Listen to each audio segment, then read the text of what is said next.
Welcome back. Sports Talk here on Atlantic Television Network, and Epo is here. Yeah, delighted to be here. Let's get started. Of course, the National Sports Commission has announced a 21-man local organizing committee for the Africa School Games slated for Abuja later in 2027. We understand Nigeria was unanimously announced as the host of the 2027 edition of the Games during an extraordinary session of the AMNOGA Executive Committee held on the sidelines of the association meeting. Epo, it's another 2 years from now, we will be ready for these African events. Obviously, if it was next year, I would have maybe had some reservations, but with what I'm seeing on ground, with the level and height of the NSC's determination, you can bet that in the next 2 years, we should prepare for that. After all, it takes 1 year to prepare for National Sports Festival. So if you're hosting Africa at the level of the school games, then it's just normal to get to see them prepare. They already have host environment like Ogun State, Delta State is there, Oyo is also there. So even Lagos and Abuja. So I think that it's just for them to say, okay, this is where I want to host it. It is going to be Abuja. And then they start preparing and ensure that this is massive. It comes across every state in Africa, and it will be a big activity when the time comes. So I think they should be very prepared for it. School sports coming to Abuja, the continent of Africa, all of the African countries do have qualified for school sports. Will be converging in Abuja in 2027. And we understand the event we just got concluded in Algeria, saw Nigeria win as many as 25 medals. Yes, and that was back then in 2015. That Nigeria showed class, came third in that particular one. Algeria and Egypt, were the podium finishers. And so that's because Algeria also hosted. So the usual preparations as a host is just there. So Nigeria, having shown strength at that level, it's just tell that, come on, when we host it in 2027, we might also aim to win it. We might aim to host and keep. And that's what it shows. So I am thinking that if we have a minimal participation in terms of a contingent that participated in some events, this time around because of the host, the luxuries of having more persons competing in different events will just naturally be there. So I keep my finger crossed and I hope that preparations from next year will be well enhanced for these games. 2 years from now, I will see the African in school sports return to Abuja, Nigeria. Meanwhile, it looks like it's a North African team. We've seen Egypt and Algeria in the first, second place position.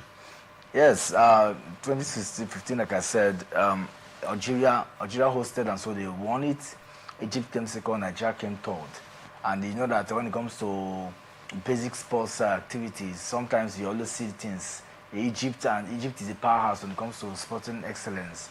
And you cannot rule them out. Algeria too, they are also pulling strong strength in what they do. So the North Africans and the West Africans are always going to be competing. These are the area of competition. Maybe, so we'll see. Maybe the East Africans, Kenya and in Ethiopia. But for now, I just think that Nigeria should be well prepared, just as other countries too will be prepared for the Games 2027.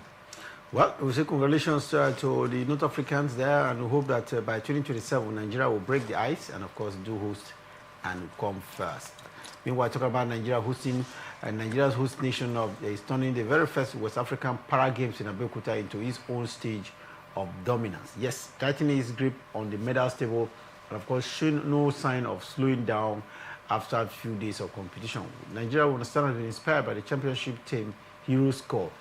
Epo, what has the Heroes Call got to do with Nigerian para-athletes winning virtually in most of the games so far? Scrambling, they've done so well. 25 medals in the bag, 9 gold, 11 silver, 5 bronze. This is making the para-athletes, let's say, envy of the other African countries.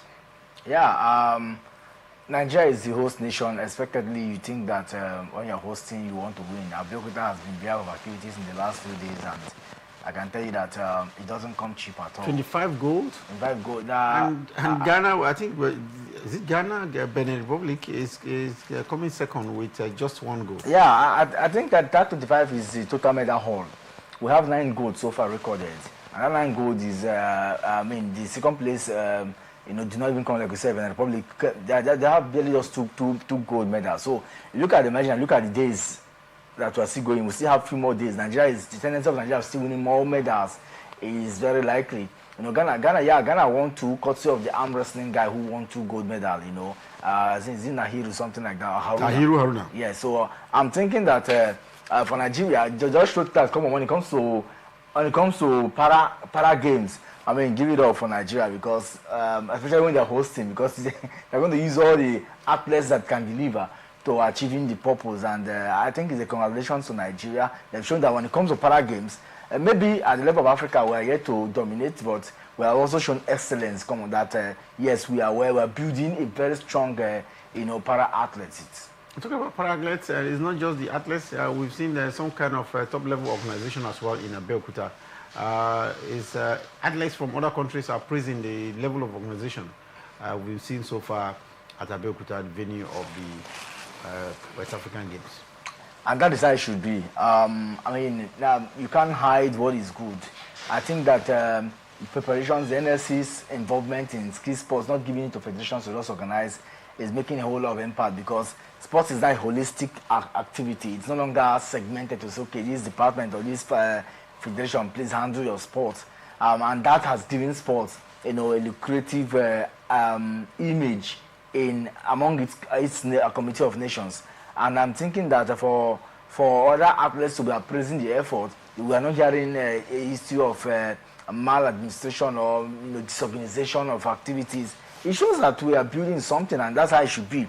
But you understand that anytime a game is hosted at Abeokuta have proven that they have what it takes, the technical know-how, they have the administrative acumen to achieving some of these, you know, stuff, hosting it and leading up. The LOCs are very, very dutiful in terms of delivering, you know, in games like this. So, and then Bukola Lapade, the man who is the DG of the National Sports Commission, you understand that he's a workaholic and he knows how to keep things like this going, and I'm not surprised at all. So the testament from other athletes, very correct. I wish that we can even do more to keep the tempo.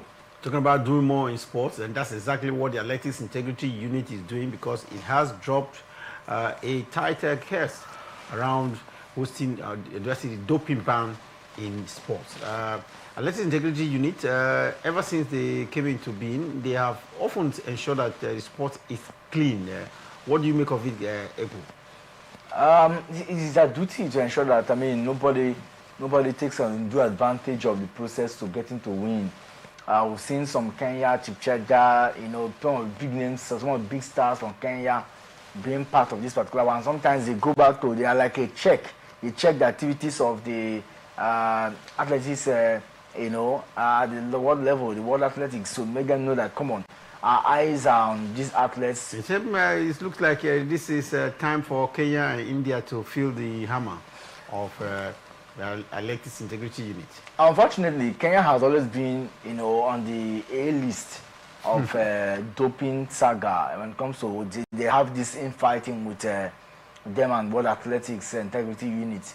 And I don't think that anytime soon that will be cleared, because they are not doing, yes, arguably, they might be doing so well to see that they put themselves on the list, but come on, they are not doing so well to checkmate their athletes, because some of the big names, I mean, surprisingly, you get to hear that. There's certain Kepkori who has been given a 4-year ban,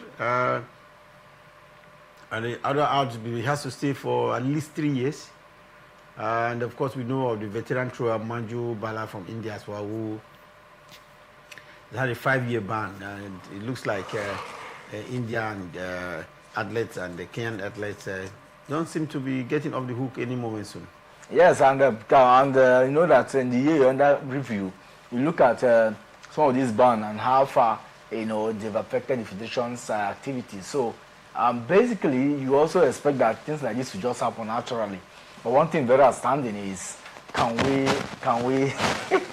we achieve more, you know, when you have your athletes, you know, banned or situated to be doping? I think it doesn't tell well. So these federations or these countries needs to do a whole lot. Nigeria was also listed in grade 3 some time ago. The federation came back and said, okay, what can we do? You know, and that intentional effort must be there if you must delist yourself from such list from the IAU. Well, we hope that India and Kenya will learn. Uganda too on the list. A certain Kenyan Uganda athlete that's been given what looks like a life ban because if you are banned off between now and 2031, I'm not sure she will return back to the sports anymore. No, it doesn't. It doesn't. Except under appeal, and if you also fail appeal, that makes it even more difficult. It's unfortunate that these things are happening in sports, and it's just one of those things. Let's go to where it's clean. And in basketball, Nigerian superstar Ezinne Kalu is joining the Wuhan Cranes in China for the upcoming season.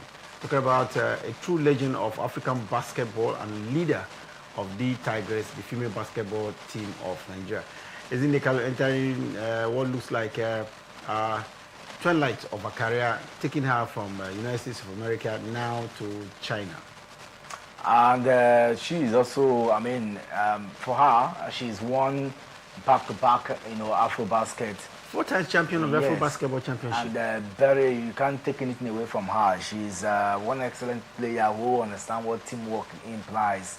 And I'm happy for her. I just hope that she can continue her strides there because they need to defend their trophy, next year. Well, Ezinne Kalu and the Tigers, what's their look like? Outlook like for next year, Echo, because we've seen the team, not get too stuff, but at least the calendar for next year looks good for the Tigers of Nigeria. Of course, they will be representing Nigeria at the world level to play against in the World Cup. So having won this year's Afro Basket, the usual thing is to prepare for the qualifiers, and automatically they represent us. And so I think that they just have themselves prepared, go for preparatory games ahead of that particular one, and let's see how far it all goes. But one thing I want to believe is that early and timely preparations are on. Right now we're talking about MBBF. The Musa Kida board want to come for re-election. The NSC they are saying, come on, we cannot allow for third time bid. So those administrative hiccups needs to be worked out and needs to be settled. When it's resolved, I'm sure from now to January, we should have a new board. If what we're hearing is anything to go by. If there is a new board, then the next thing is let's revigorate, let's change the narrative of basketball administration in Nigeria. When we get that, I'm sure that these girls will have massive preparations ahead of the World Cup come next year. Well, talking about basketball, how do you do that without remembering the NBA, which is the pinnacle of basketball in the world? And it is in action. In the early hours of this morning, we saw the Philadelphia 76ers travel all the way to Washington to beat Wizards, and it ended 121 to 109 points. April. And you understand that the NBA these days, when you play 83 games, it's understandable why you get to see some of those score lines. But for me, I'm just hoping that they showed class. I think there's about 19 points difference between both sides. 102 points to 121? Yeah, 102 points to 122. So you think that when you look at the point margin, it just tells you that the guys were very good on the day. And when you look at the player stats too, you can give it up for players like, I think we have a Drummond who was very good on the day. We have Banksy posted 12 points. These are players that showed class in that game, and courtesy of that, they were able to win. Toronto Raptors, that went all the way to Washington, of course, beat Wizards. Ended 121 to Portland to beat Trailblazers 121 to 118 points. For Toronto, a win for Toronto Raptors. Yes, and I think that if you look at the way they play too, you just think that, come on, these guys, they've been picking maximum points, Yeah, I know that they lost some time ago, like I think that was few days ago. But somehow they too have also shown strength in the way they go about activities. I just hope that they continue. But then the NBA can be very unpredictable. You win today and then you need to consolidate. How far can they go? Well, we'll keep our finger crossed. Talking about how far they can go, Celtics were very far, 123 to 117 points win over New York Knicks. Boston Celtics beating New York Knicks in New York. For Boston Celtic, expectedly, you know that they are not joking at all when it comes to them showcasing their skills and what they want to do 123, 117. Massive point. For the Celtic, I think they've won 12 games so far, lost 9, this season, compared to Knicks. Knicks have been also very formidable. They've won 13 games and lost 7. This is just one of those games they've lost. And I think that some of the players did not also live up to the height as expected. Otherwise, you would have seen them, because players like Cape Town, was able to post maximum points, scored 12 points in that particular one. Had a good rating, but it was not enough. Okay, I think 29 points he scored, with 7 rebounds, but that was not enough to keep his team going. Thunders are in action as we speak, and they are up against Warriors. It is 120 for Thunder, and of course, Warriors have just 112 in the fourth quarter. Maybe we'll get you that result before we run out of the studio. But for now, we'll take a break. When we return from the break, there's more to come. In boxing, Nigerian former world heavyweight boxing champion is in the news again. Across football, it is the return of the league. Across the top leagues are in Europe. Here in Nigeria, there will be action later today. But last night, we saw top-level action in the Premier League and the La Liga. We'll bring you results of the matches that were played last night. And, of course, fixtures coming up later tonight. When we return for a break, details will be all yours.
Welcome back. It's Sports Talk here, and together with Epo, we'll bring you up to speed with the latest happening around the world of sport. Earlier on, we told you how Team Nigeria at the Para Games is leading all the way with as many as 25 medals.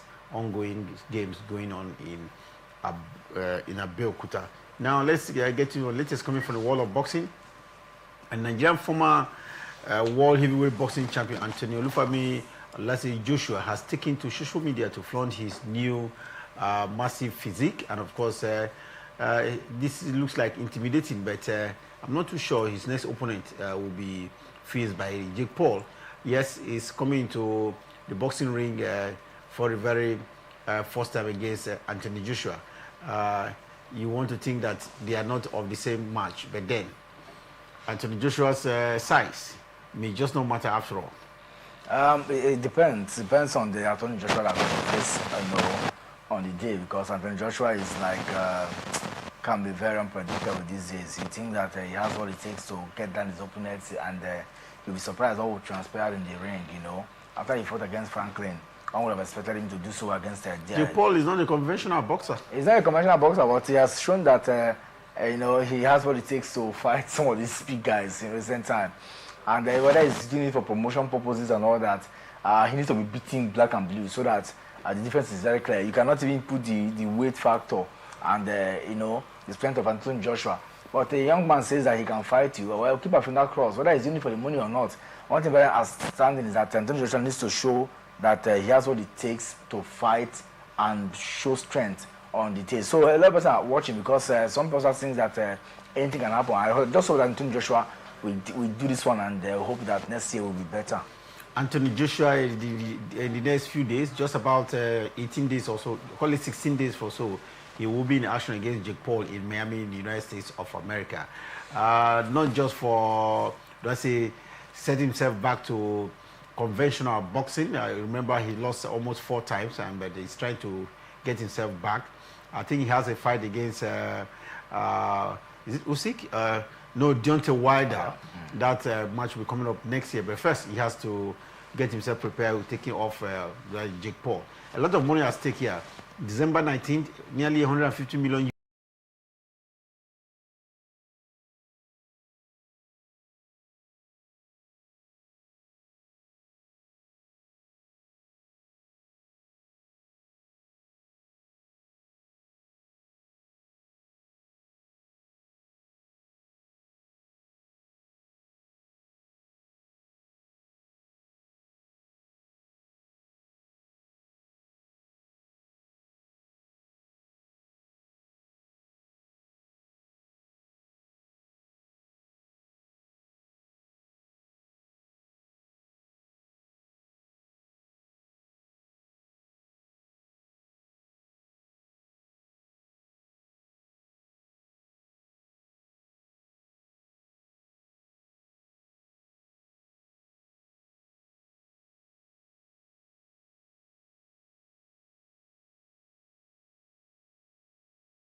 Left out of Alexander Usyk's plan after what has been discovered to be a unified heavyweight world boxing championship opponent has been named. Talking about Deontay Wilder coming up against him. Deontay Wilder, American, up against Anthony Joshua first before you can think of coming up against the undisputed heavyweight champion Alexander Usyk.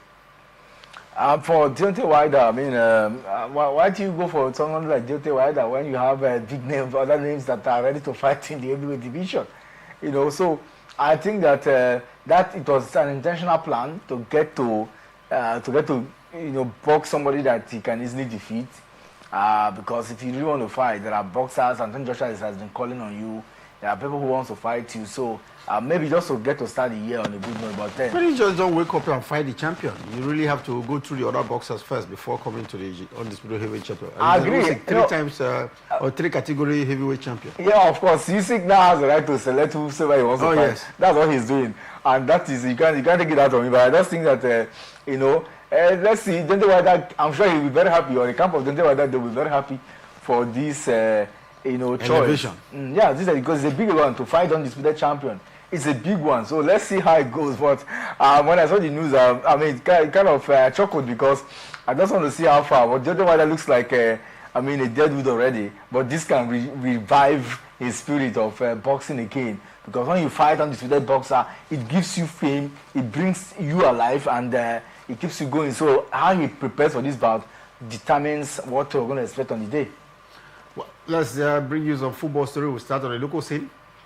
Rivers Angels head coach Tosan Bob Blackson says his team feels early pressure ahead of the Nigerian Women League Football League match with two showdown with Nigeria Rattles. Rattles is one of the new teams, in female football, but they can rattle Rivers Angels able. Yes, of course, they've played several times, and when you play somebody several times, one thing very striking is that you need to, even if you have been winning the person, you have to be very, very prepared. And I think that Toxin is one man who talks loud and try to also keep to doubt. So I'm thinking that today will be a very tough cracker here in Port Harcourt. And for the Abuja guys, take nothing for granted. They will come with everything possible, because every point at this stage also matters. Nigeria tells at their Dokia Messiboga Stadium at 1 p.m. later today to take on their counterparts Rivers Angels in the second match of the Nigeria Women Football League here. And let's hope that they will get it right. And let's take it to the talk of the town. It's just a few days to the African Cup of Nations for 2025 in Morocco. And April, the Super Eagles of Nigeria, a whooping 54-man list have been released with just a few days to the competition. Are we okay? Yeah, well, it looks good. Every name that is 54? Why don't you... Teams have, other African countries have just named 25-man squad list that is going. We should have known who we are taking to the Nations Cup. I think they are a little bit, that you're trying to be very fair on every aspect. Home base. Some guys have been part of the team for long that have not been recalled. Some of them are also part of the list, like Terry Murphy, Nathan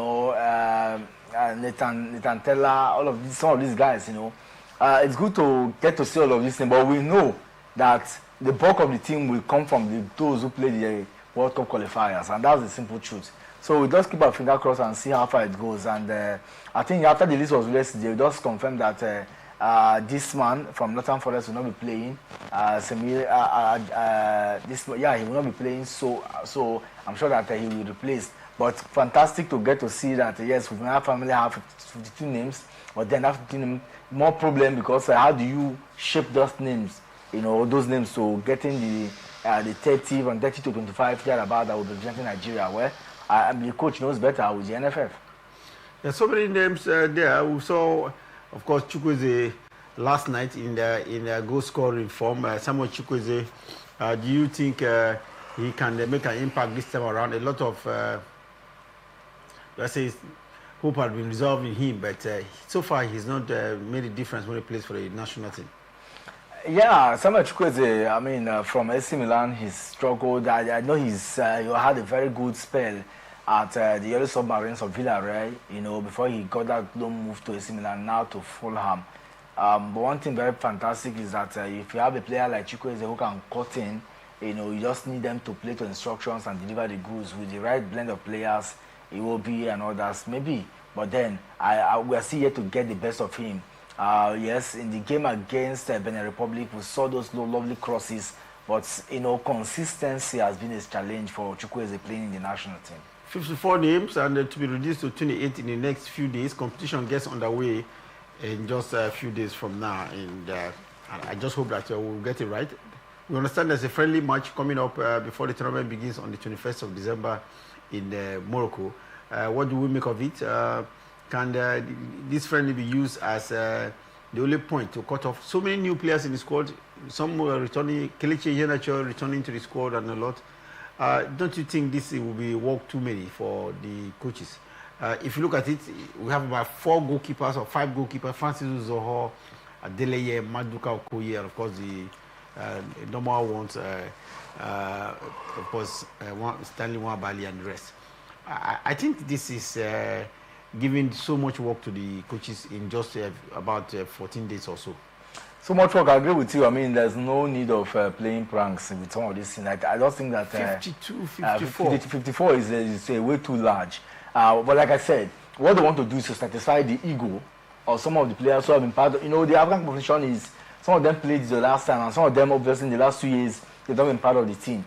So it's a blend of, well, at least it's a blend of the home-based players trying to see. I know that at the end of the day, we might not even see any home-based player. I would be very surprised to see a home-based player be part of the African Cup of Nations. But then, you look at the players that have played with the Super Eagles. Some of them are back in action, but somehow they've not been able to fit into the team. They've not been caught since Eric Che came in. So Eric Che is also, and the NFF, they're also doing their best to see how they can satisfy the ego of almost all these players, so that when they cut the list or they cut down on the list, some person would have appeared, and say, okay, they didn't make the cut finally. That's what they're just doing. But I think that there's no need. Get the best of players that have been playing consistently. Like the man from Northern Forest who plays number 2 for us, fullback. He's injured now. The club announces this, so you just take him out. You know that to replace somebody is as simple as that. So that the players already know if there are replacement, keep rooms for replacement. That's why I should, so that they know that okay, we are focused for the African Cup of Nations. We hold them responsible, to deliver the goods. But like I said, the NFF and the coach, they knows better. Well, I think they have to be really, really careful. Don't chew too much and concentrate on the players that will go to the competition. After all, the players are not here. They are in the base club. And the coach himself, Richard, has been around for some time now. He should have been monitoring these players and know which player to call to camp when the competition, beckons. So I think I don't know how to believe that we are having to invite 54 players to camp when other countries going to the same Nations Cup have just named their squad and of course getting their squad prepared for the competition, which is just about 2 weeks or so from now. It doesn't make sense to me at all. The Nigerian Football Federation chewing more than I think they can actually swallow. Well, that's what it is. Let's quickly now look at the leagues across Europe. EPO, it's looking dicey. 2 points now between Arsenal and Manchester City. Manchester City last night was in a goal scoring form. Talking about 2 points, well, Arsenal still have a game later tonight. But first, let's look at Manchester City scoring 5 goals last night as compared to Palace 4. 9 goals. The last time we saw almost 10 goals in the competition was like 25 years ago. 15 years ago. I think that match was between Newcastle and Arsenal. They played 5-5 on 4-4 on the night. Last night we saw 9 goals, and it looks like Fulham was going to get it done with Manchester City. Yeah, Fulham came prepared into that game. They had it all going for them until the brilliance of that man, Erling Braut Haaland was also cannot be ruled at playing a 100 game and for the club. And I think that for Fulham, if you play Fulham, you have to be determined to get a result, because they have this never give up spirit. They play like Leeds United of Marcelo Bielsa. It was 2-0, and the stage it became 3-1, and became 4-1 and 4-2. And then we saw that final scoreline. But like I said, it's fantastic. The goal continues to roll out, and then of course for Manchester City, they should be counted lucky, because anything could have happened if they had. Chukwueze is scoring 2 goals on the night. Wonderful, especially this period of African Cup of Nations. I just hope that he will also do the same when he plays for the Super Eagles of Nigeria. But like I said, the guys came into the party. They knew what they wanted. And if you take away the result of that game, you will but appraise the effort of the both sides. Newcastle played out a 2-2 draw with Royal Hotspurs. They played a 2-2 draw. It was not. For Newcastle United, Tottenham Hotspur. They've not had a very good run in the last 5 games. Thomas Frank has been struggling to see how far he can help the side, but Newcastle United, basking in the euphoria of their win over the weekend, coming again to win again yesterday. I think they will be very happy with what their coach Eddie Howe is doing. 2 matches played last night, and of course we saw 2-2 and of course 4-1. I think Bournemouth lost at home. Everton beating them by 1-0 there. But the biggest news of last night's fixture in the Premier League is Erling Haaland getting to 100 goals in the quickest number of time, if you ask me. He did that with just playing 111 matches in the Premier League since 2 years that he joined Manchester City. Taking the record away from the celebrated what's his name now? Player for Newcastle. Alan Shearer. Alan Shearer. Alan Shearer did that with 146 matches or so. But the one you see on your screen there, Erling Haaland, scoring 100 goals in just 111 matches. No other player has done that. Quickest to arrive at the century number of goals. A beautiful one for him. I mean, he's a goal machine. This guy is a goal machine. He scores goal like water. And I think that from his early days, that when he played, he came back to the English Premier League. Or I've seen a goal scorer, and somehow too, he has a way of fitting into the game. You know, you can't predict how he goes to score. He just have a way of brilliantly getting on. His first touches are powerful. And he has, and the instinct for goals is very high. So you just see a goal machine and a top-notch goal scorer in Erling Haaland. And then we're still counting more goals. He's leading the goal scoring chart in the English Premier League. You know, with 3 games so far played, and that tells you he barely plays 5 games without scoring at least 3 goals. That tells you the kind of striker that he has. He played even for his national team. He aided his national team to qualify for the World Cup after a very long spell. So, you know, this guy is very determined. Season in, season out, he brings out his best for his side. If he's one man that has redefined this team of Pep Guardiola after the lackluster display last season, is the man we are talking about, and take nothing for granted. He's still in for something this season. Well, we say congratulations to Erling Haaland becoming the quickest player, the player with the quickest mark with the 100 goals in the Premiership in England, scoring 100 goals in 111. 30-year-old record held by Alan Shearer broken there. Yes, Alan Shearer was the one with the fastest to 100 goals in the Premier League, but that was after 146 games. But that has been broken. That record of 30 years will be broken now by Erling Haaland, who has done this with just 111 goals, about 13 goals or more. You know, matches he has not played. Imagine if he plays Erling Haaland's, Alan Shearer getting it off. If this man played 13 matches, he's going to score definitely more goals, if you ask me. But well, let's look at what happened in the Spanish La Liga last night. There was a big encounter between FC Barcelona and Atletico Madrid. Every time they meet, it always spells hits. And last night, Barcelona played inside a new stadium, beat Atletico Madrid by 3-1. But with a fixture for me, I saw Lewandowski sky balloon, if you ask me, if there's any word like that. His penalty, what was he thinking? It happens to players. I mean, overthinking truly, like you said. That was out of it. Completely out of it. It's unbelievable. I mean, it's kind of a penalty that you don't expect him to play. Lewandowski is a fine striker, but somehow with his recent injury concern and all that, or maybe tension, you know, to score. But he is known for goal scoring feat, especially with the Barca side. So I'm just thinking that maybe he had a lot of thoughts in his head, and when you have those thoughts, you may be at the middle of the decision, and then something happens. So I think that it's done. Just thank God they still won that game. That would have been a very bad one if they had not won, or if that missed chance opportunity cost them the victory on the day. 8:30 p.m. tonight, it will be Arsenal trying to see whether they can extend their lead on the league table, because right now it's only 2 points between them and Manchester City. But with Arsenal having a game to play tonight, they could do that against Brentford. Can Arsenal amass 3 points against Brentford? It all depends. It all depends on what Mikel Arteta and his guys coming, you know, to the game. But Arsenal have shown that, if you can't beat Arsenal, then Arsenal will always want to get a good result from you. It took Chelsea a whole lot for them to hold Arsenal at Stamford Bridge. The Arsenal player can be very unpredictable. You think that because there's no player, but Mikel Arteta will have a blend of new players that will still get the goods done. So, if Arsenal come to the party as expected, I mean, they've shown that, all these teams, they don't joke with these teams. They go get the result against them. And I see them getting the 3 points, except something drastic happens.